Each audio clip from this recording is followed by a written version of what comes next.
Good morning, everyone. Welcome to the Buddhist Temple of Toledo. Please be seated and turn in your liturgy books to page 2.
Gata amat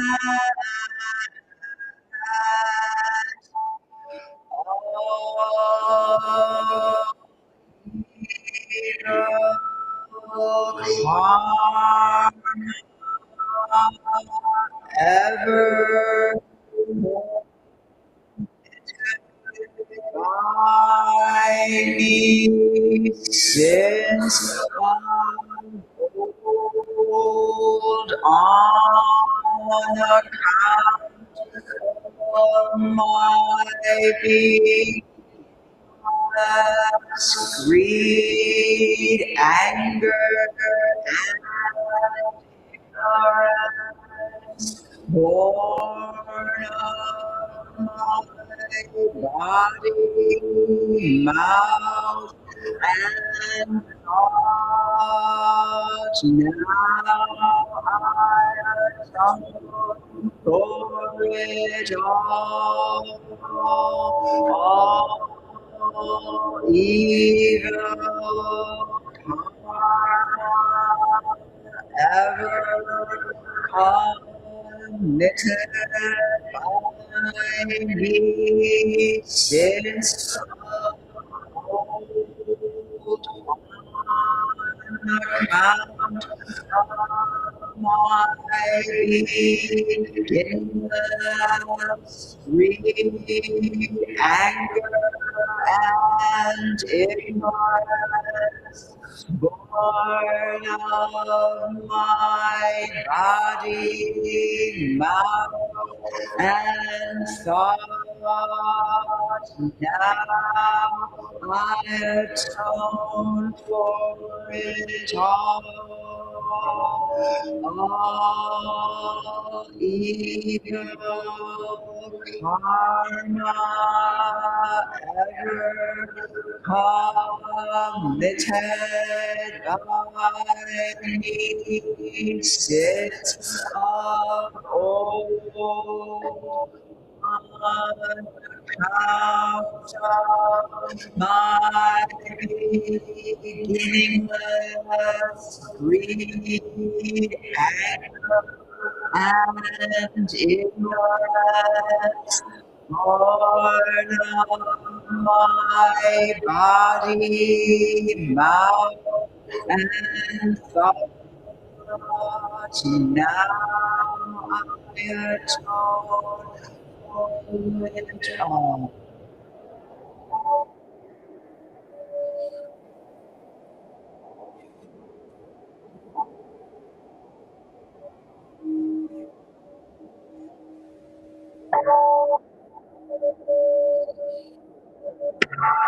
Nikaya 3 refuges.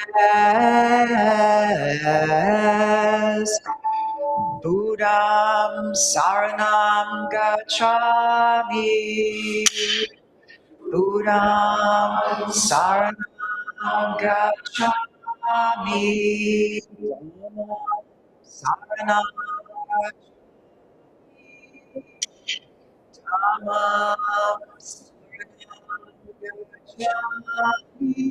Sakam saranam gacchami.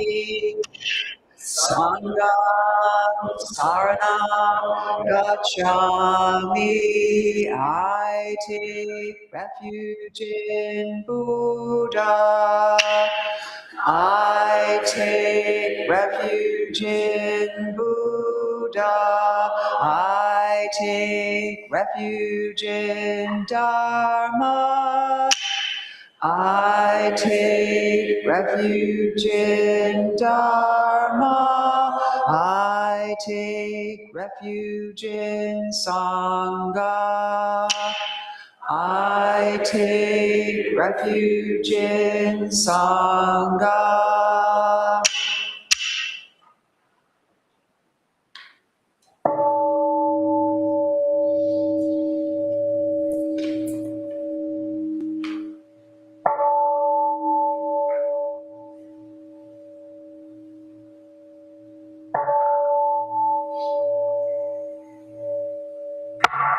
The 5 remembrances. I am of the nature to grow old. There is no way to escape growing old. I am of the nature to have ill health. There is no way to escape having ill health. I am of the nature to die. There is no way to escape death. All that is dear to me and everyone I love are of the nature of change.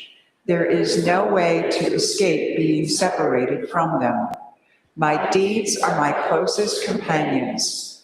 I am the beneficiary of my deeds. My deeds are the ground on which I stand.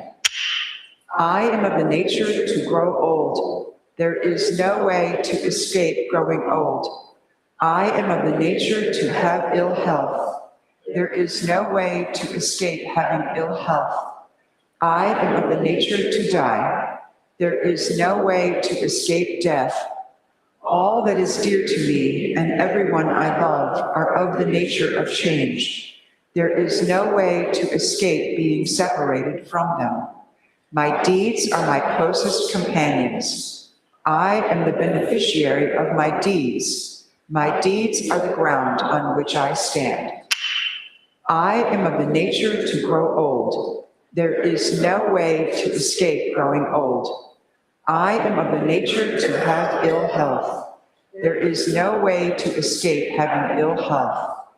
I am of the nature to die. There is no way to escape death. All that is dear to me and everyone I love are of the nature of change. There is no way to escape being separated from them. My deeds are my closest companions. I am the beneficiary of my deeds. My deeds are the ground on which I stand. This precious human life, rarely encountered, is easily lost. Now that I have life and opportunity, may I practice the Dharma wholeheartedly.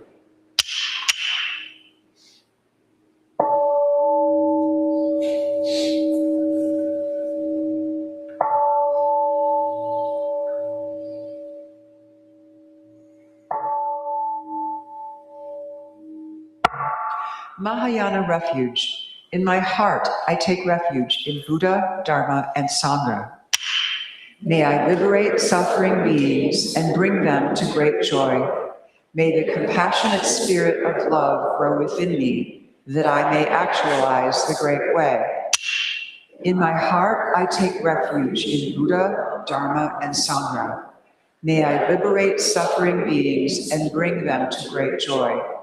May the compassionate spirit of love grow within me, that I may actualize the great way. In my heart, I take refuge in Buddha, Dharma, and Sangha. May I liberate suffering beings and bring them to great joy. May the compassionate spirit of love grow within me, that I may actualize the great way. Invocation of the lineage. I give thanks for the guidance of my teachers, for the lineage of teachers before them. I give thanks and offerings for their devoted practice of generosity, moral discipline, patience, joyful effort, concentration, wisdom, skillful means, unshakable vow, spiritual powers, and awakened awareness for my benefit. May their years of life be lengthened. May their vows be completely realized, and may I cultivate these perfections with their guidance. 7 practices of the Bodhisattva. I bow down in body, speech, and mind. I offer the best I have to give, both real and imagined, to fill the space between us.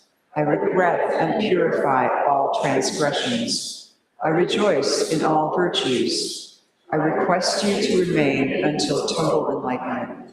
I request wise and compassionate guidance. I dedicate my merit for the sake of all beings. Generating love and compassion. May all sentient beings be free from clinging and hatred. Being close to some and distant from others, how wonderful it would be. May this be accomplished. I will free them from clinging and hatred. Bless me to accomplish this. May all sentient beings enjoy happiness and the causes of happiness. How wonderful it would be. May this be accomplished. I will bring them happiness and the causes of happiness. Bless me to accomplish this. May all sentient beings be free from suffering and the causes of suffering. How wonderful it would be. May this be accomplished. I will free them from suffering and the causes of suffering. Bless me to accomplish this. May all sentient beings have the joy that has never known suffering. May they be free from clinging, hatred, jealousy, miserliness, doubt, pride, wrong view, ignorance, and dualistic thoughts. How wonderful it would be. May this be accomplished. I will bring them to this state. Bless me to accomplish this. Please stand for the Heart Sutra.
Great Prajna Paramita Heart Sutra.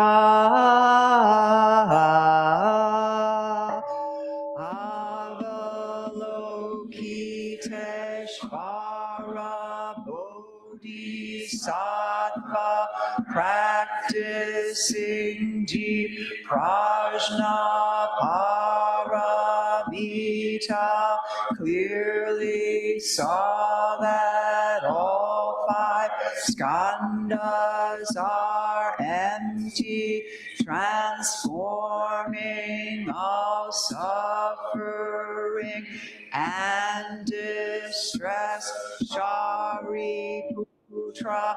Form is no other than emptiness, emptiness, no other than form.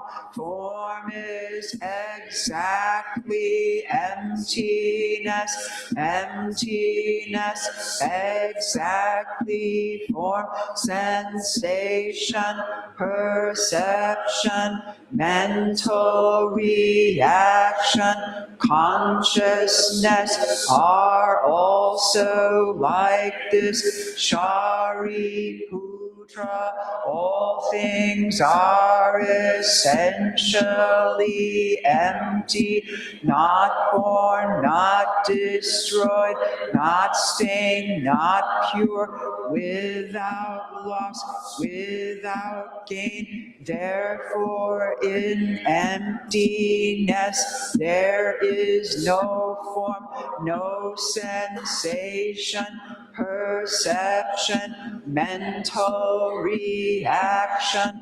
consciousness, no eye, ear, nose, tongue, body, mind, no color, sound, smell, taste, touch, object of thought, no seeing, and so on, to no thinking, no ignorance, and also no ending of ignorance, and so on, to no old age and death, and also no ending of old age and death, no suffering, cause of suffering, cessation, path, no wisdom, and no attainment, since there is nothing to attain. The Bodhisattva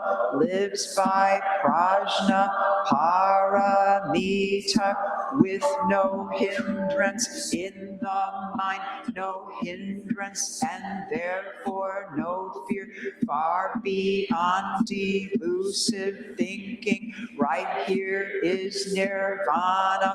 All Buddhas of past, present, and future live by prajna paramita, attaining Anuttara Samyak Sambodhi. Therefore know that prajna paramita is the great sacred mantra, the great vivid mantra, the unsurpassed mantra, the supreme mantra, which completely removes all suffering. This is truth, not mere formality. Therefore set forth the prajna paramita mantra. Set forth this mantra and proclaim: Gate, gate, para, gate, parsam, gate, bodhi, svaha. Gate, gate, para, gate, parsam, gate, bodhi, svaha.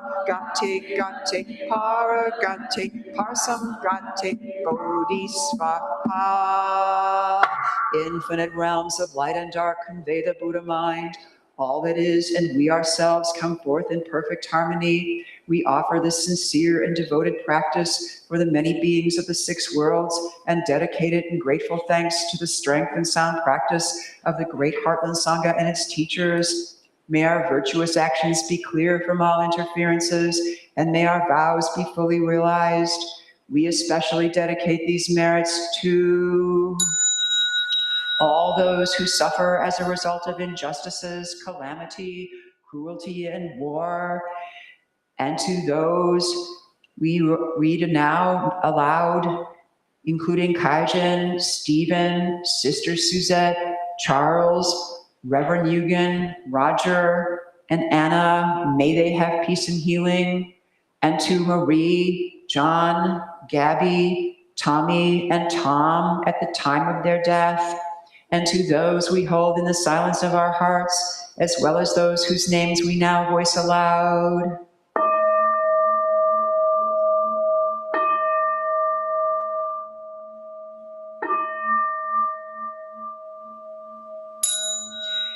May we live in perfect peace with Buddha Dharma, and may we realize the Buddha way together.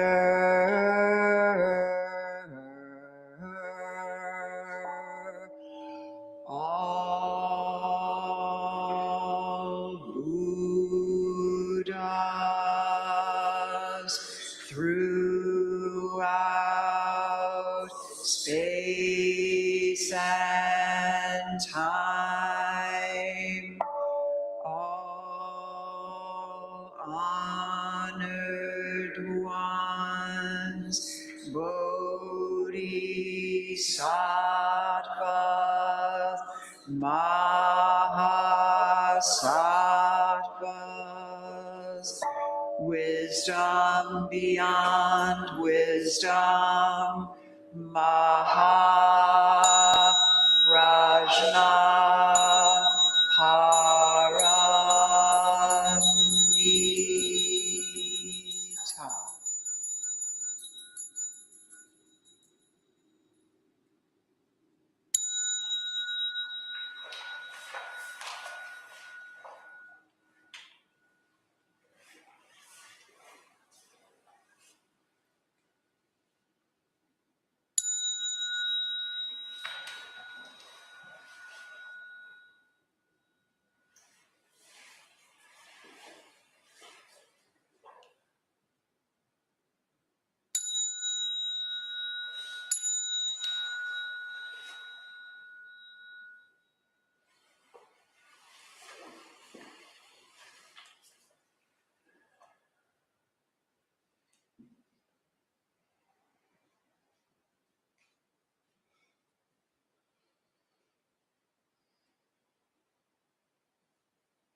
Dharma school teachers and students may leave for their class.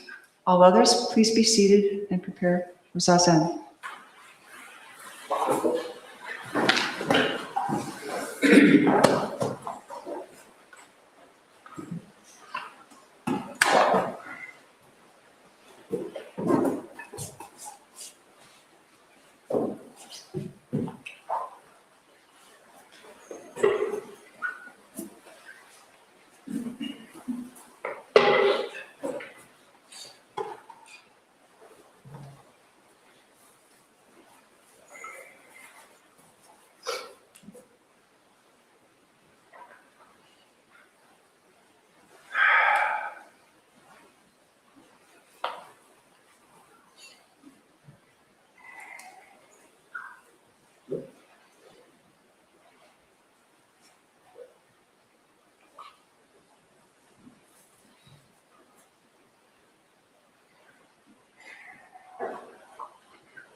We will now recite the Song of the Covenant, which can be found in your liturgy book on page 8.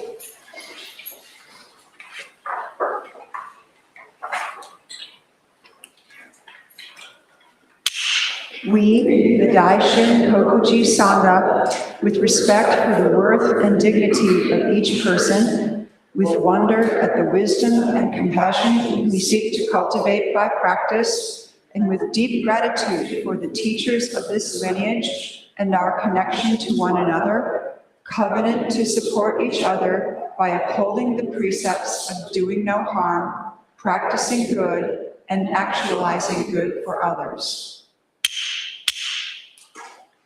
Please be seated comfortably, facing the teacher so you can make eye contact. And we will begin with Gata on opening the sutra.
Gata on opening the sutra.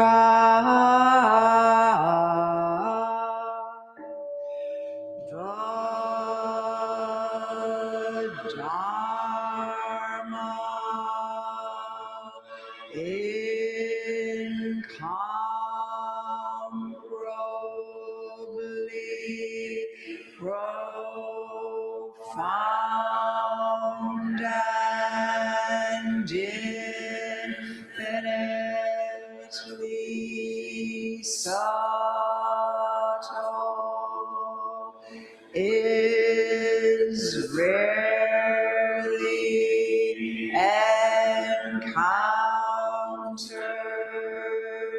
even in millions of ages. Now we see it, hear it, receive and maintain it. May we completely realize the Tathagata's true meaning. Morning, everyone. Thank you for being here and practicing. And wow, it's not like, I don't know that spring has started, but like, you know, that part in the race where they're like stretching and jumping up and down behind the starting blocks, it's like spring is there. I don't know when the season, I realize I have a different like feel of the flow of the seasons as opposed to, you know, technically what the first day of spring or summer is. But winter is gone. And so there can be no gaps between them. So maybe this is in fact spring, regardless of whatever. I don't know, what does the calendar say? It's still winter? No, the grid. I don't want to compare anything to the temple calendar. But Spring yes, on, it feels like spring is upon us. So every now and then, the teachers kind of tap the disciples and say, you're going to give a talk. And there's direction about what we should talk about. And it's one of my favorite things. Some of my favorite things come up today. And the general direction for today is to talk a little bit about what my experience of working with the teachings of this Ango have been in the Sangha. And we have a couple of really nice ones, obviously. With the Lankavatara, a not as commonly known as you'd think it would be, sutra of the Zen way, certainly not the one that seems to get maybe the most airtime in the wider Mahasangha, but inarguably the foundational text. You know,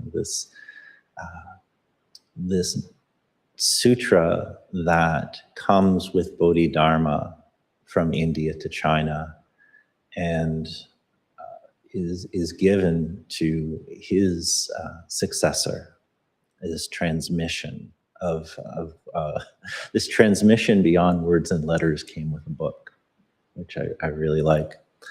And then we've been hearing much about this long before the Sangha from Rinzin Roshi. And Doan has been utilizing this fabulous text I absolutely love, the Song of the Grass Roof Hermitage by Shitao, who's another favorite rock star of our ancestry. And regardless of our texts that are held up, when I'm working with these sorts of things, it comes back to a couple of common points relentlessly. over and over and over again. We have these beautiful words, very poetic, maybe very like technical or lofty, but it always comes back to this thing of, how is it for you? How is it for you right now in your experience? And we are all wildly varied in our experience. In that sense, this condition, this experience of life is very, very common, and the details of yours is very unique.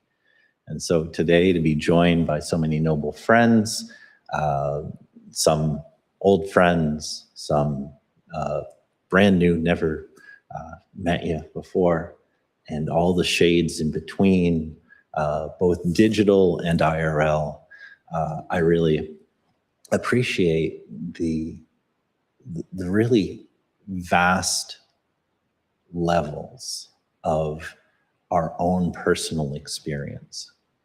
And regardless of where that is, all of these teachings always come back to, how is it for you in what's going on for you right now? And so it's really nice that no matter what, what the feeling is at the moment, what the words pointing to in one direction or the other may be, we come back to our direct experience. And that's so the Zen way. What is our direct experience? One of the other things in the guidance and direction that I've received about things, hey, don't forget that we've been talking about this as you talk about your experience. One of my all-time favorites, the 6 realms. And we've had quite a bit of exposure over the history of our Sangha with these realms. A couple of weeks ago, Roshi sat up here with that big poster of the Wheel of Life and Yama, which is out in the vestibule, and we went through all the different creations and causations and the various realms, the God realms, the warring Titan realms, the hungry ghost realms, the hell realms, the animal realms, and the human realm. Although all those other ones are here too, because one of the things that comes up in our Mahayanan way, and what the teachers have been pointing to when they point to the 6 realms, is all of these realms are states of mind. And they're things that arise for us. They are part of the manifestation of our direct experience. So with all of this, how do I practice? What comes up for me in working with these? All of these are really lovely tools in looking at sort of how you get hooked, how I get hooked. What are my edges? What are the things that catch me?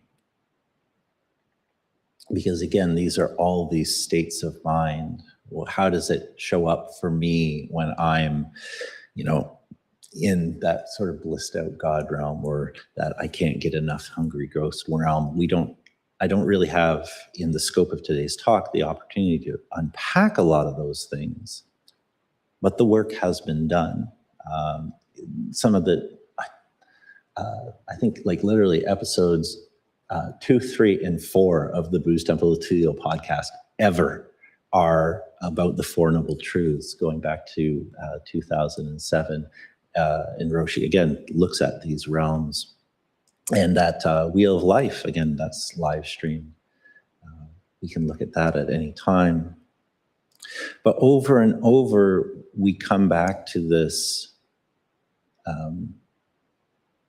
this reminder that things that arise for us in our suffering and in our joy, in the wonderful things and in the challenging things, these are things that come up for us in our experience. These are things that come up for us in our mind.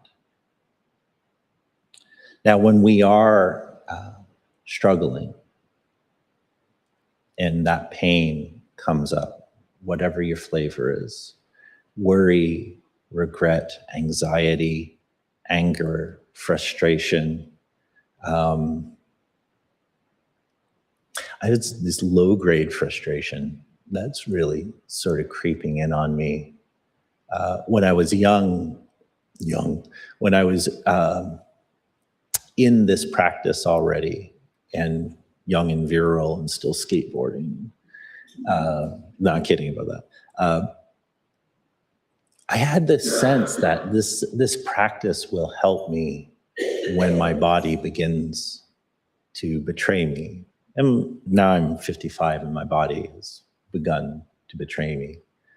I had to check in with Yukin about am I going to need a chair or am I going to need a cushion? Because of this conversation going on between the bursitis, the bad back, the bruised tailbone, that's new. Okay. Somewhere in Canada, Amazon is delivering one of those little circular cushions today that I hope actually fits nicely on top of the zafu, because I do enjoy a good on the ground sit. But I've watched my own teachers kind of navigate the need to go to chairs more often, and I hope I'm answering it well, because there's low-grade frustration.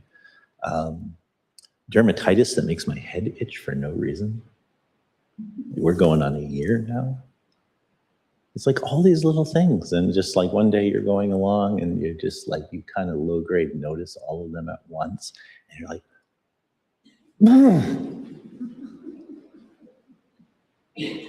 you can easily get pulled into that kind of hell realm of, this is not what I signed up for. And if you're not mindful, it can not only can it eat up a lot of time, but it can then become the filter that all those other wonderful things you want to try to do in the course of a day, that movement goes through.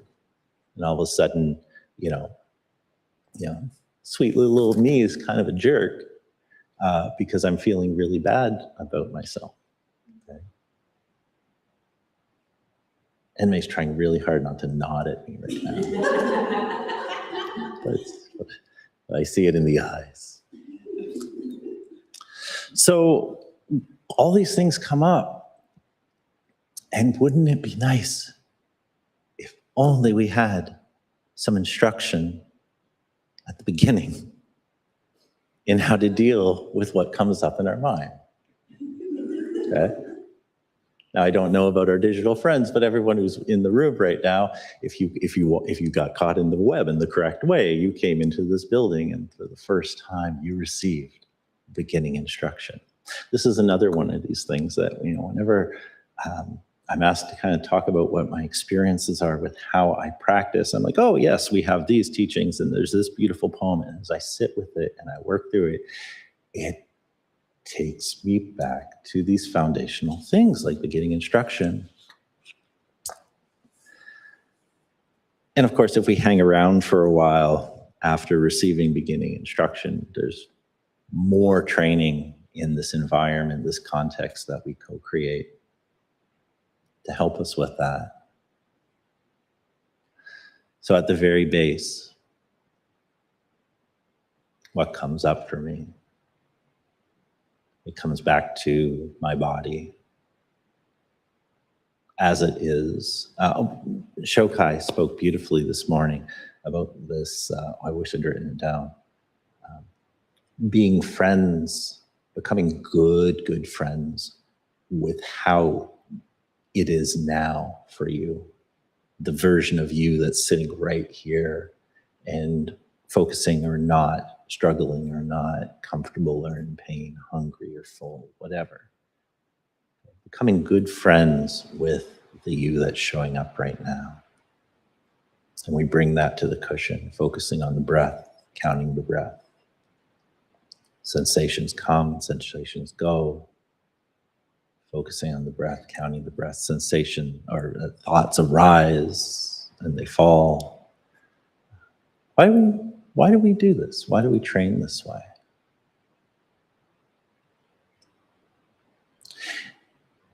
When Rinzai Roshi has been talking about the Lankavatara, he talks about this teaching of the mind when it is untethered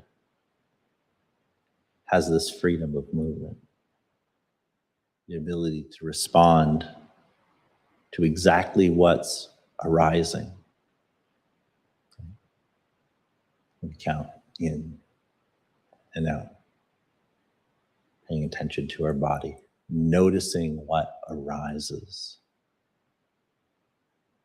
acknowledging it, setting it down, returning to the breath when we wander off. When we come into this place that I could live lifetimes and never fully express my gratitude for, we come into a place where we have the opportunity to train that mind and to train that heart into a form that is untethered, it is unfettered, so that ideally, when we're really manifesting that, it doesn't get stuck in greed and anger and ignorance and clinging. Okay? They arise. I notice the frustration arise. I notice the anger arise. But to not attach to that. It's not that feelings and attachments or these of attachment or aversion don't arise, but we don't cling to them. We don't nurture them. If you hang out there, if you choose to hang out with that group of thoughts, there's this tendency that we're going to nurture it, we're going to savor it. And if we run it over and over in our head, now we're practicing it. Okay? To spend a day mad about the bursitis and the bruised tailbone, it's not going to be a good day. To not indulge in these things that arise, to not dwell in them, and to not abide in them. We try to see it, acknowledge it, set it down, return to the breath. But we can get really off track. Again, if only we had tools to deal with this. When we do get caught in indulging and really whipping up the negativity of those mind states, for any reason, we have the opportunity to stop and recognize it, to regret that we've done that, to not repeat it, to abandon it, and to set our intention to do better. We've gotten that training several times. Doan Roshi has introduced at different times along our path these 4 purifications. Recognize, regret, repeat not, redirect. It's only probably in the last couple of months that I've encountered that as, wow, this is a very sort of brocade and exploded and very ornate and like just detailed exploration of when we give that instruction of see it, acknowledge it, set it down, return to the breath. Yeah, but it's really sticky, or yeah, I'm there the whole time and it's really bad. And it's like, okay, well, what if we looked at it this way? What if we addressed it from the side of maybe the karma that we're generating when we hang out there? So I encountered it in a way that it pointed me back to, again, this beginning instruction.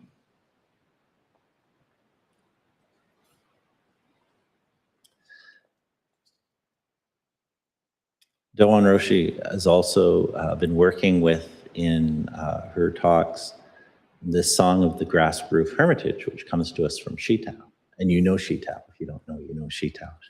Shitao is one of our 8th century Chinese ancestors. If you've ever been to Seshin, Shitao brought us the harmony of relative and absolute.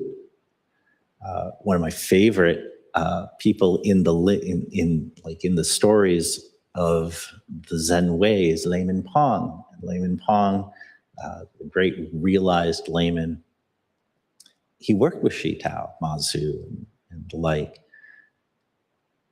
And he also gave us this song of the grass roof hermitage. There's much in it that's worth exploring. And recently, in our noble conversations that the members have been doing the Sangho, 4 particular lines were held up.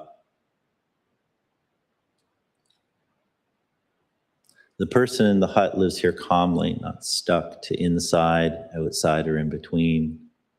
Places worldly people live, he does not live. Realms worldly people love, she does not love.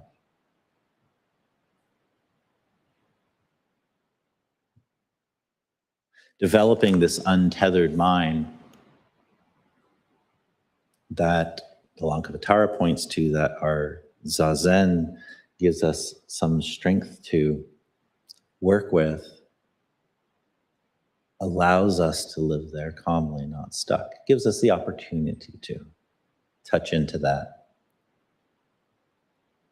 to not be stuck in attachment or inversion or, contractive or ignorant of what's going on around us, to not be stuck inside, outside, or in between.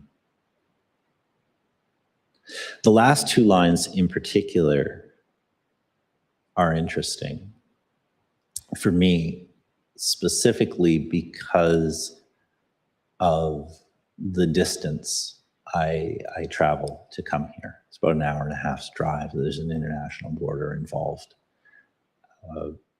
I never quite know what the conversations at the border will go like. They're usually pretty ordinary. But one of my favorite ones happened when I came over this time, that when I said why I was coming here, what is this place that I'm going, my border guard got really excited. It's like, really? Oh, wow. It's like when they get really interested in what's going on. And I feel that, because it's been like 20 years in different patterns of coming over to put myself here in this context, to train with this Sangha. It says, places worldly people live, they do not live. Realms worldly people love, they do not love. One of the things that I think as well got held up in the instructions in our Noble Conversation group is about this idea of, if we are working with our experience, our mind, our karma, our challenges, it matters where we put not only our mind, but our body, where we put, what things we put on our great calendars. It's no small thing to come to this temple. The history of this temple, from an idea in Boston when our teachers lived there, to carpet warehouse, to farm land out, ranch land out in Swanton, Ohio, to this amazing location. It's a pretty impressive place to practice. And at the same time, it's kind of it's juxtaposed to the places we can put ourselves, both physically and mentally. How do we use our time when we're together? How do we choose where we're going to go? Again, every possible expression is here. I know a lot about some of you, little to nothing about most of you, but it's looking out at you is like that fun game of driving down the road and imagining all the myriad lives of the people in the other cars and walking on the streets. So we choose where we live.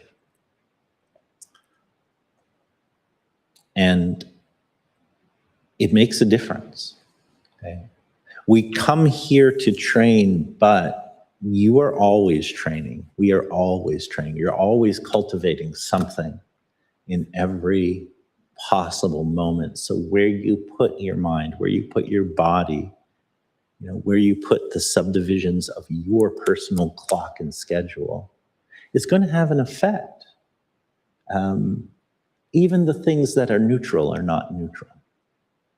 The neutrality has its own value.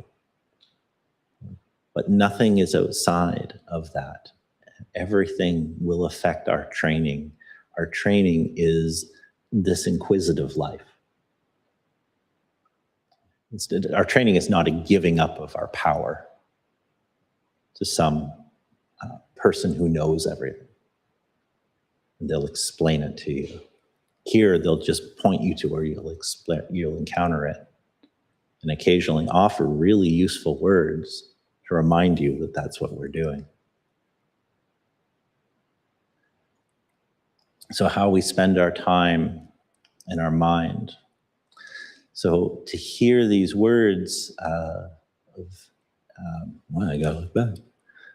places worldly people live, they do not live. Realms worldly people love, they do not love. To encounter people, I think of people I encounter at the workforce over the course of my career, which overlaps with my training. And there are certain conversations that happen.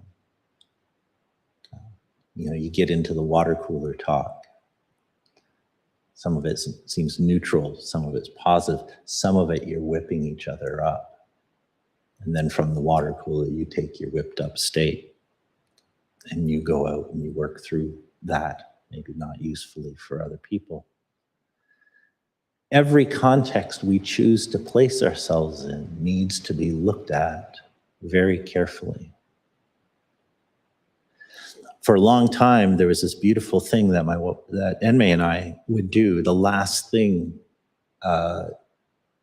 we would do is when we got into bed at the end of the night, I would tap her to grab her phone and we would watch these Instagram reels that I had curated somewhere between 5 and 20 a day for her, because those who don't know me, I'm relentlessly humorous. I'm like so funny.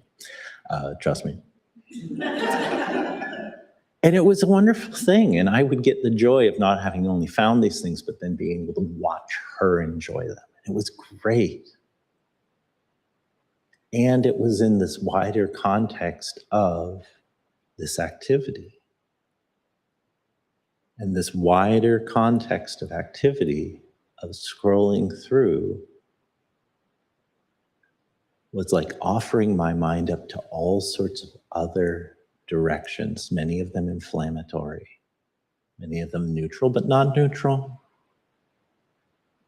It wasn't a useful context. So thank you very much to everyone for coming into and practicing in this context. And when we hear these teachings from our teachers about the importance of the physical and also the mental context of how we spend our time, don't treat it as, a flat memorizable sentence. It's a pointer back to our own experience. It's something, like I like to say when I do beginning instruction for people, it's something you can take with you it is a tool for you then, for all of us then, to take with us and be very aware of how we're going to spend the time and placement of our body and our mind and our heart. And I'm deeply grateful for the existence of a context, both this physical space and your mental spaces all, that I have the opportunity to come in and practice this with you and to be here for you as you practice it. At the bottom of my notes, I left myself a question: how to land it, referring to this talk. I don't know, because I'm talking about my experience of working with these teachings, the Sangha. It's not a plane I'm trying to land, but I am trying to fly it right now. So thank you all for flying Dharma Airways. We offer the merit of our time together, reflecting on the Dharma, to all beings throughout space and time, especially those who don't have the causes and conditions to examine their own experience deeply. They don't have the causes and conditions to encounter contexts that offer guidance, that make that practice safe. May they find these things that they may come to full and complete enlightenment in this lifetime. May it be so.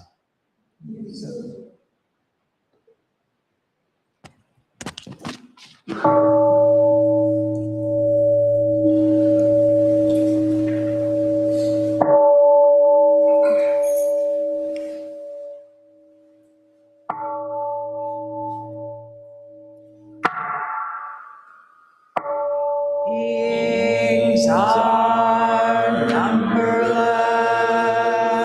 I vow to freedom. Delusions are inexhaustible. I vow to end them. Dharma gates are boundless. I vow to enter them. The Buddha way is unsurpassable. I vow to embody it. Beings are numberless. I vow to free them. Delusions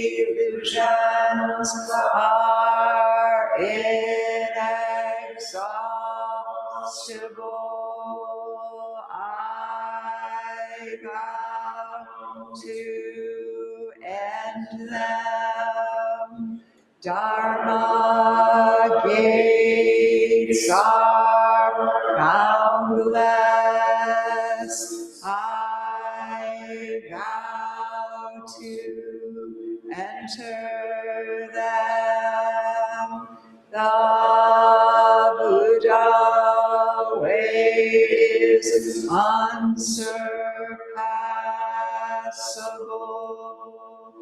I vow to embody it. Beings are numberless. I vow to free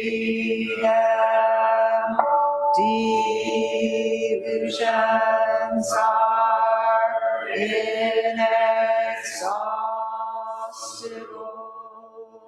I vow to end them. Dharma gates are boundless. I vow to enter them.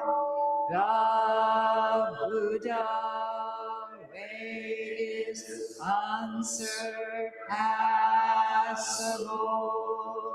I vow to embody it.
Thank you, everyone. That concludes our services for today. And we will have a delicious potluck following.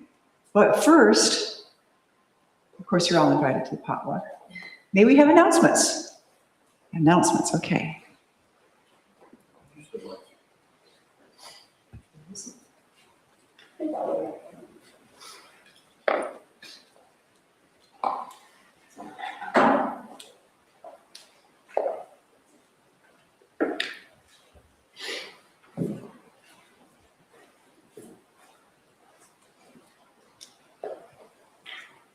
My name is Eka. I am the Teen Dharma lead, and I wanted to make an announcement that this month, Teen Dharma is always on the fourth Saturday of the month, but the 28th of this month from 6 to 9, the teens are going to be making sushi. So if you're a member and you have a teen that would be interested in doing that, please let me know so that Dokai makes sure that we get enough sushi to make. But also, if you don't have a teen, it's also at the same time of Dharma game night, so Sangha game night. So that's the same night, and I bet we'll be making sushi for people.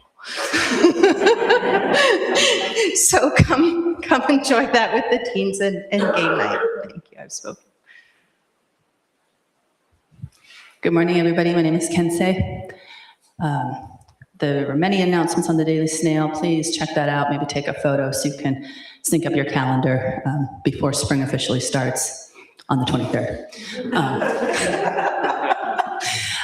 Also, I wanted to say that in April, we're having a regular session, but it also has orientation at it. So if you're interested in attending your first session, please see me and we can talk about the process for that. That will be in April and it'll end on the second Sunday of April. So whatever that date is.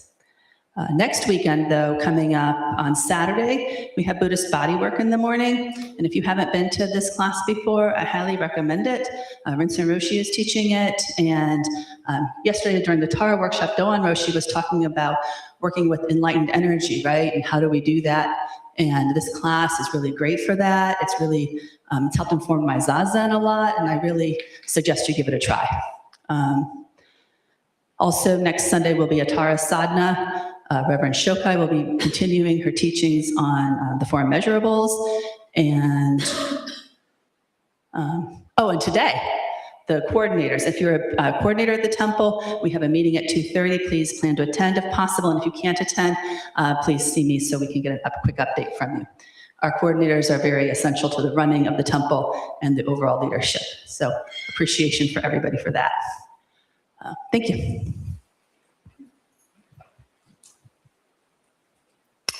My name is Rinzin.